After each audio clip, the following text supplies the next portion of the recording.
재혼 후 5년간 양육비 안 준 아빠, 딸이 직접 소송 냈다. 안녕하세요. 버딩미, 당신이 판사라면 입니다. 오늘 저희가 다룰 사건은요. 듣는 내내 마음이 무거워지실 수도 있어요. 재혼 후 5년간 단 한 푼의 양육비도 주지 않은 아빠를 이제 중학생이 된 딸이 직접 법원에 고소한 이야기입니다. 어린 딸이 법원 문을 두드리기까지 도대체 어떤 5년이 흘렀던 걸까요? 2017년 3월 정민서는 초등학교 2학년이었습니다. 아직 랜드셀 가방이 등에 닿을락 말락하던 그 나이에 민서는 부모님이 이혼하는 걸 지켜봐야 했어요. 하지만 그나마 다행이었던 건 이혼 조정조서에 아빠 42살 강태준이 민서가 성년이 될 때까지 매달 50만 원씩 양육비를 지급하기로 명확히 적혀 있었다는 겁니다. 엄마 39살 김혜진은 그 약속을 믿었어요. 처음 1년은 그래도 괜찮았습니다. 가끔 늦기는 했어도 돈은 왔으니까요. 하지만 2018년 8월 강태준이 새 여자와 재혼하면서 모든 게 달라졌습니다. 그달을 마지막으로 송금이 딱 끊겼어요. 김혜진은 수없이 전화하고 문자를 보냈지만 돌아오는 말은 항상 똑같았습니다.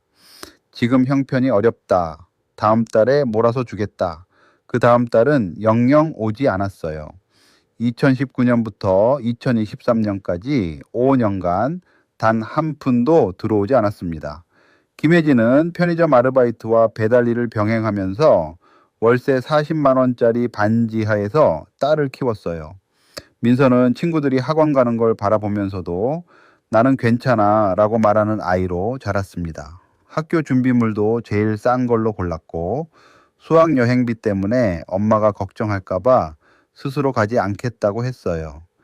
14살 아이가 말이죠. 그러다 2023년 4월 민서는 우연히 SNS에서 아빠의 게시물을 보게 됩니다. 새 가족과 제주도 여행을 다녀온 사진이었어요. 리조트 수영장, 이복 동생, 환하게 웃는 아빠. 애들 좋아하네 라는 캡션이 달려 있었습니다. 민서는 그날 밤 엄마에게 처음으로 물었어요. 아빠가 나 키우는 돈은 안 주는 거야? 그해 5월 김혜진은 법률구조공단을 찾아갔습니다. 상담 변호사는 말했어요. 5년치 미지급 양육비가 3천만 원입니다. 청구할 수 있어요. 하지만 강태준의 재산을 조회해 보니 명의로 된 게 거의 없었습니다. 차도 아파트도 모두 세 부인 명의였어요. 일부러 재산을 빼돌린 것 같다고 변호사가 말했습니다. 2023년 7월 소장이 접수됐습니다. 청구인은 정민서, 법정 대리인은 엄마 김혜진, 미성년자가 직접 양육비 청구 소송을 제기한 거예요. 강태준에게 소장이 전달되자마자 그는 처음으로 전화를 걸어왔습니다. 미친 거 아니야? 애 이름으로 소송을 해. 애한테 상처 주려고 작정했네. 김혜진은 차분하게 대답했습니다. 당신이 5년간 상처 준 건 괜찮나요? 자, 이 사건의 핵심은 바로 이겁니다. 법원에서 정식으로 약속한 양육비를 5년간 한 푼도 안 준 아빠한테 얼마를 어떻게 받을 수 있냐는 거예요. 조정조서 쉽게 말하면 법원이 공식적으로 도장 찍은 합의 문서인데요. 이게 확정 판결과 똑같은 효력을 갖습니다. 그러니까 이건 그냥 약속이 아니라 법적 의무예요. 그리고 강태준이 재산을 세 부인 명의로 옮긴 행위가 고의적인 재산 은닉인지도 중요한 쟁점이 됩니다. 내 돈을 남 이름으로 숨겨놓고 나 가진 거 없다고 버티는 게 법적으로 통할 수 있을지 많은 분들이 일상에서도 비슷한 상황을 겪으시잖아요. 먼저 민서 측, 그러니까 원고 입장을 들어볼게요. 2017년에 법원에서 정식으로 합의된 매달 50만 원, 이건 강태준이 반드시 지켜야 할 법적 의무입니다. 더군다나 소득 조회 결과 그의 연소득은 4,200만 원으로 확인됐어요. 한 달에 350만 원 버는 사람이 50만 원 못 준다는 게 말이 됩니까? 게다가 재혼 직후부터 재산을 새 부인 명의로 조직적으로 옮겼어요. 이건 양육비를 안 내려고 고의로 재산을 숨긴 거라는 겁니다. 민서는 5년간 학원도 못 가고 수학여행도 못 가고 반지하에서 자랐어요. 이 모든 게 배상받아야 한다고 주장합니다. 반면 강태준 피고 측 입장도 들어볼게요. 그는 프리랜서라 수입이 불규칙하고 매달 딱딱 50만 원을 맞추는 건 현실적으로 불가능했다고 합니다. 또 지금은 새 가정에 7살 아들도 있어서 거기서도 돈이 많이 나간다는 거예요. 새 부인 명의 재산은 새 부인이 스스로 번 돈으로 형성한 것이지 자신이 빼돌린 게 아니라고 주장합니다. 3천만 원을 한꺼번에 내는 건 너무 가혹하니 분할해서 나에게 해달라고도 요청했어요.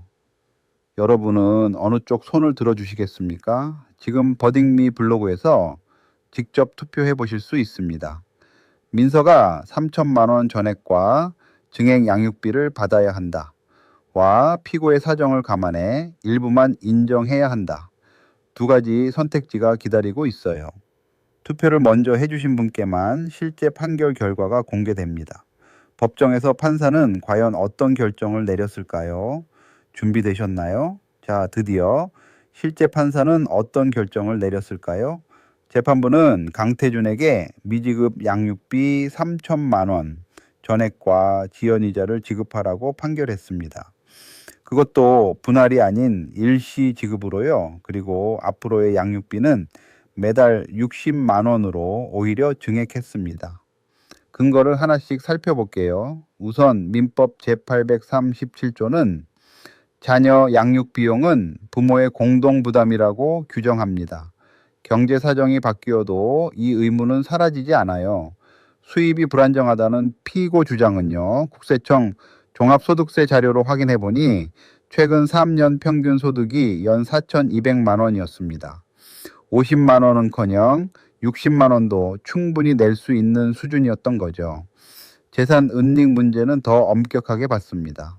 재혼 직후인 2018년 9월부터 본인 명의 예금을 모두 새 부인 계좌로 이체하고 차도 아파트도 전부 새 부인 명의로 했어요.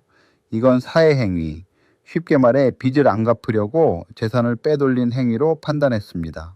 재판부가 판결문에 남긴 문장은 더욱 인상적이었어요.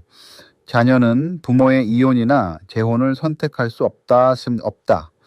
양육비는 시혜가 아니라 자녀의 생존권이자 부모의 법적 책임이다. 선고가 끝난 뒤 방청석에 앉아있던 민서는 엄마 손을 꼭 잡았습니다. 이 판례가 우리한테 주는 교훈은 아주 명확합니다. 이혼할 때 법원 조정조서나 판결로 정해진 양육비는 상대방이 재혼하거나 새 가정이 생겼다고 해서 절대 줄어들거나 사라지지 않는다는 거예요. 만약 지금 양육비를 못 받고 계신다면 법률구조공단에 무료 상담을 신청하실 수 있어요. 소득 기준이 맞으면 변호사 선임 비용도 지원받을 수 있거든요. 상대가 재산을 배우자 명의로 돌려놨다 해도 법원은 소득 자료를 직접 들여다볼 수 있습니다. 그리고 미지급 양육비는 5년치까지 소멸시효가 있으니 너무 오래 기다리시면 일부를 못 받을 수도 있어요. 알아두면 반드시 도움이 됩니다. 당신이라면 어떤 판결을 내리셨을까요? 3천만 원 전액 일시 지급이 맞다고 보셨나요? 아니면 다른 판단을 하셨나요? 버딩미 블로그에 여러분의 생각을 남겨주세요. 구독과 공유는 저희에게 가장 큰 힘이 됩니다. 다음 판례에서도 더 뜨겁고 더 가까운 이야기로 찾아올게요. 다음 판례에서 만나요.